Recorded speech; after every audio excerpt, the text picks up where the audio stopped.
Grabe gustong mang-posterize ng kalaban si Kevin Kiambao. Gandang highlights na sana ito sa kanyang career sa KBL. Hype na hype kahit ang fellow import at kakampi ni Kiambao sa nangyari. Pero no, sabi ng kalaban, binastos ng local player enemy si Kevin Kiambao. Huling match-up ng dalawang UAAP rival dito sa regular season ng Korean Basketball League, Sonos Keganer ni Kevin Kiambao kontra sa KT Sonic Boom ni JD Kagulangan. Home court advantage mga idol ng KT Sonic Boom habang balik starting unit si KQ.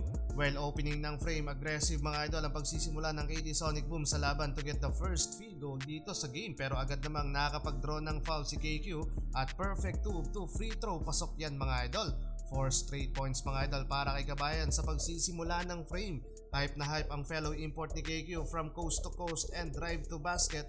Maagang 6 points ang nagawa ni Kiambao. Halfway ng quarter mula sa tres ng kanilang local player at sa naging mabilisang pag-atake at assist ni KQ umabot sa 6 points ang lead ng Sono. Sabay timeout ang home team. Nagtuloy-tuloy pa ang pag-atake ng Sono sa basket ng kalaban mula naman sa turnaround jump shot ni Alan Williams. Yun nga lang, agad na bawi ng home team ang momentum sa laban mula sa kanilang back-to-back 3-pointer. Nagkaroon pa ng miscommunication sina KQ at ng kanyang fellow import, pero bago magtapos ang first quarter, magkakasunod na nakapag-draw ng foul si Kevin Kiambao at mula sa kanyang mga free throw lamang pa rin ang Sono 23-24. Gandang career highlights na sana ito ni KQ sa KBL kung pumasok etong one-handed dunk.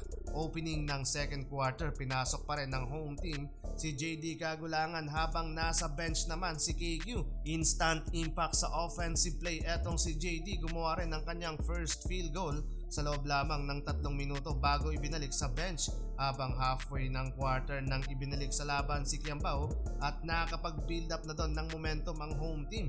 Pero mula sa triple back-to-back rest ng local player ng Sono na si Lee Jun, muli nilang nadikit sa 40-41 ang scoring hanggang sa nailamang na nga nila mga idol at kumamada sa first half si Kevin Kiambao ng 9 points, 2 assists habang 2 points and 1 assist naman para kay Kagulangan. Lamang ng 3 points ang visiting team, 48-51. Dikit ang laban, third quarter parehong 56 ang talan sa scoring at local players ng Sono ang gumagawa at nagiging score machine sa laban habang maalat pa si KQ at napako sa 9 points and 2 assists and 1 steal. Under 3 minutes na ng quarter nang makapagtala ng punto si KQ mula sa kanyang wing 3-pointer. Assist yan ni DJ Burns. Unti-unting pumapabor ang laban sa Sonos kay Gunner 69-72. Pagpasok ng fourth quarter, mapapa-take over na sa playmaking etong si JD Kagulangan. Gamit na gamit yung size sa laban mga idol. Halos hindi rin makaporma ang kakampi ni KQ habang binastos pa ng kalabang local player si Kevin Kiambao. Supalpal lang inaabot mga idol. Pumutok dito sa fourth quarter ang rookie MVP prospect this season na si JD Kagulangan at umabot pa sa double digit ang kalamangan ng KT Sonic Boom. Kaya nabaliktad ang laban at talo na naman sa KT Sonic Boom ang Sonos kay Gunner.